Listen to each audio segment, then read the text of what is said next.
Hi, Abney scholars. Mrs. Susan here. How are you all doing? I hope well, and I hope you're keeping busy. Hopefully some of your time you're spending reading. Well, I have a book today called Rechenka's Eggs. Do you all know what holiday is coming up this weekend? If you said Easter, you would be right. Well, this is a story about traditions in Russia, which is a country across the Atlantic Ocean in Eastern Europe. If you have time later on, find a map and find out where Russia is, and specifically the city of Moscow, because that is where part of our story takes place. Oh, and before I start, I want to give a special shout out to my reading students and to my 5th and 6th graders that I worked with last year. Hi guys, love you all, and all of you scholars at Abney. Okay, so Rechenka's Eggs. Let's talk a little bit about who the characters are in this story. Rechenka, as you can probably guess, is the goose in the story. And the other main character is a lady, and her name is Babushka. Here she is. She's kind of a grandmotherly figure, and she does something very special. She makes these beautiful Russian Easter eggs. It's a special kind of art where she dyes them. So let's start the story. Rechenka's Eggs by Patricia, Polacco. Babushka lived alone in a dacha, a little house in the country, but she was known far and wide for the fine eggs that she lovingly painted. Her eggs were so beautiful that she always won first prize at the Easter festival in Moscow. That's the Russian way to say Moscow. Each day, Babushka would take the shell of an egg from her basket and paint it in wonderful designs using the shapes of stars and flowers, triangles and circles.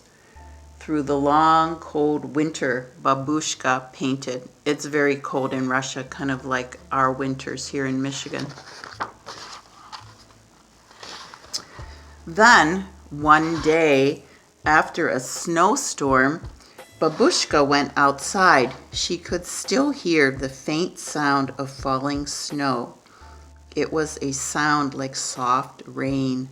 Herds of caribou came to feed at Babushka's because the grasses they usually ate were covered with snow. A miracle, she whispered as she fed some. These wild things have found their way to me.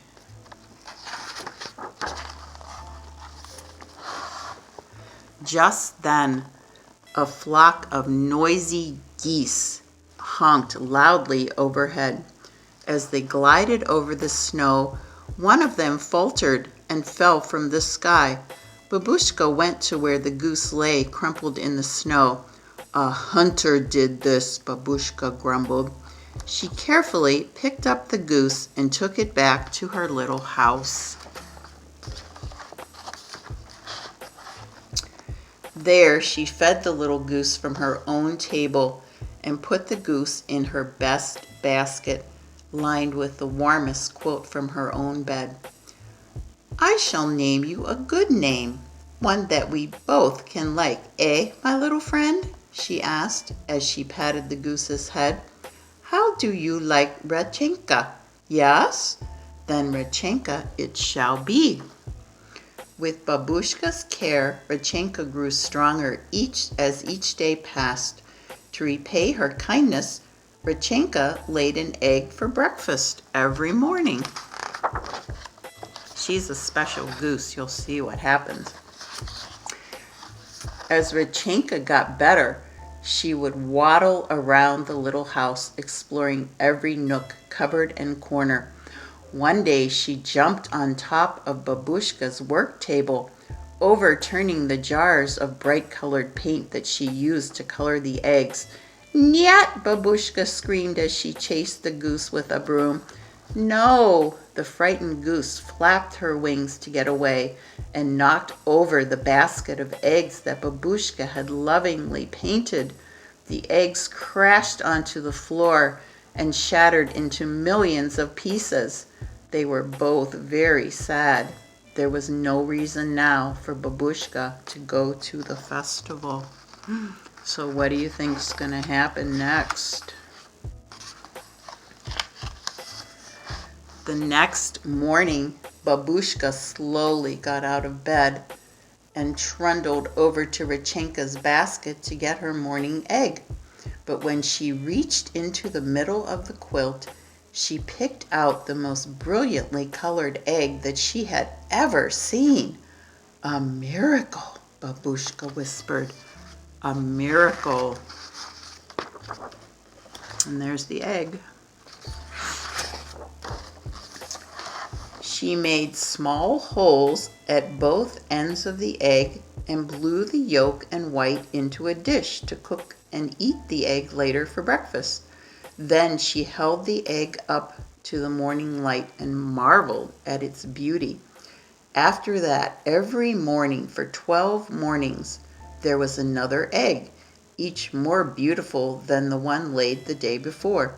Soon Babushka had enough eggs to take to the festival in Moscow. How wonderful, she thought. A miracle has replaced the eggs that were broken.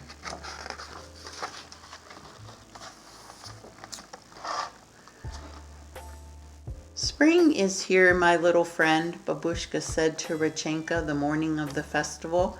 "Soon now you will be flying off to the north with your flock."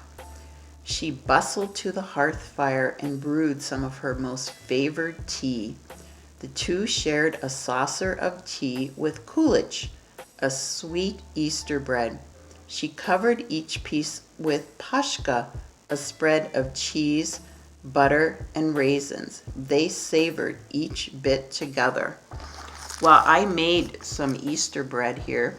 I actually made mine in my bread maker. But if you can see, it's kind of a fancy bread. It has raisins and cherries and nuts in it.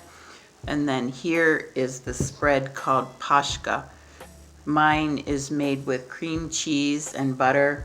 And you can probably see it has some raisins and some nuts in it. And my recipe has powdered sugar in it too.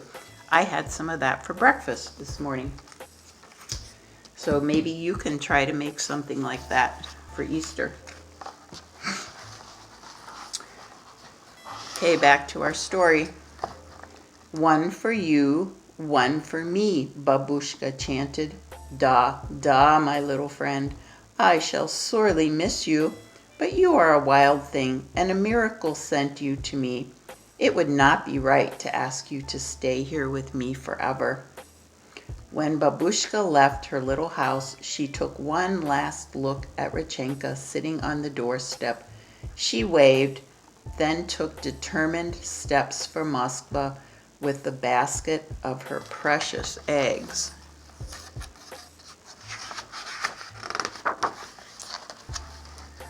She crossed Lebetov Valley where the caribou mothers were walking their newborn calves. A miracle, she thought. New little lives, a miracle. She crossed the bridge over the Moskva River, and soon she could see the onion domes of old Moskva. When she talks about onion domes, she's talking about these domes on the churches. And if you look up a picture of St. Peter's Basilica in Moscow, it looks very much like that. The artist did a really nice job of painting it very realistically. The festival was bright and exciting. There were goat carts selling kulach, that's the Easter bread, processions, dancers, jugglers, and laughing children playing and running. Babushka showed her old friends the eggs. Her eggs are the most beautiful in all of Russia, they thought. "Look at them," the elders said. They almost glow as if the paint is part of the shell itself. The judges picked Babushka's eggs as the most beautiful. Babushka was so happy. She beamed as she looked at the first prize, a feather bed quilt. As Babushka made her way homeward, a honking flock of geese flew overhead. Babushka gave them a long, lingering look. She wondered if Rechenka was one of them. What do you think? Do you think Rechenka is up there in that flock of geese? When Babushka arrived at her home that evening, Rechenka was gone. Alone, she put the new quilt on her little bed. She brewed a cup of tea, ate the last of the kulich and pashka, got into bed with her favorite book of poems, and drifted off to sleep. She hadn't noticed Rechenka's basket. And I don't know if you can see what's in Rechenka's basket.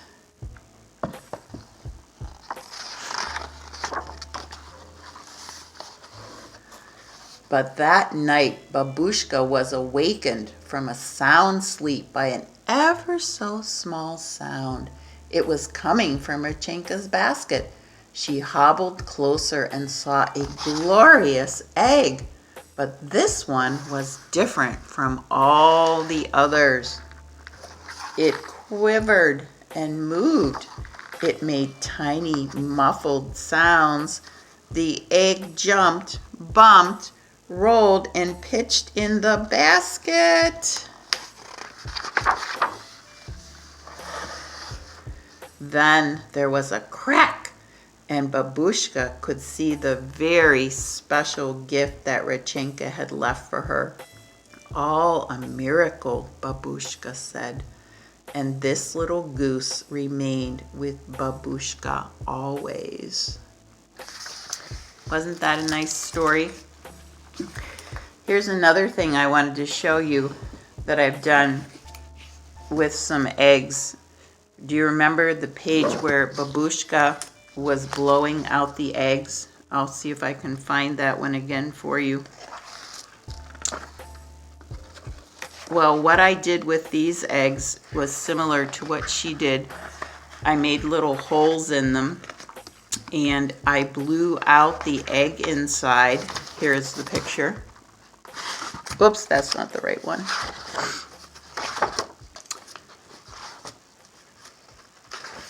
Here it is. Nope, that's not it either. There it is, where she's blowing out the contents of the eggs. So what I did is I made a little hole in that end. I did it with like a little ice pick and made a bigger hole in this end. And then I blew out the egg from the end that has the small hole in it. And then I have this egg, and then I just dyed it. I didn't do the fancy pictures with the stars and circles like she did. But I've had these eggs for a really long time. So maybe you can try doing something like that too. You could just dye them the way you usually dye eggs. So I hope you enjoyed this story about Rechenka's eggs. And I was looking on Pinterest and found a lot of pretty coloring pages for the fancy eggs that Babushka made. So maybe you can print out some of those, and maybe you can do a little bit of research and find out more about traditions in Russia.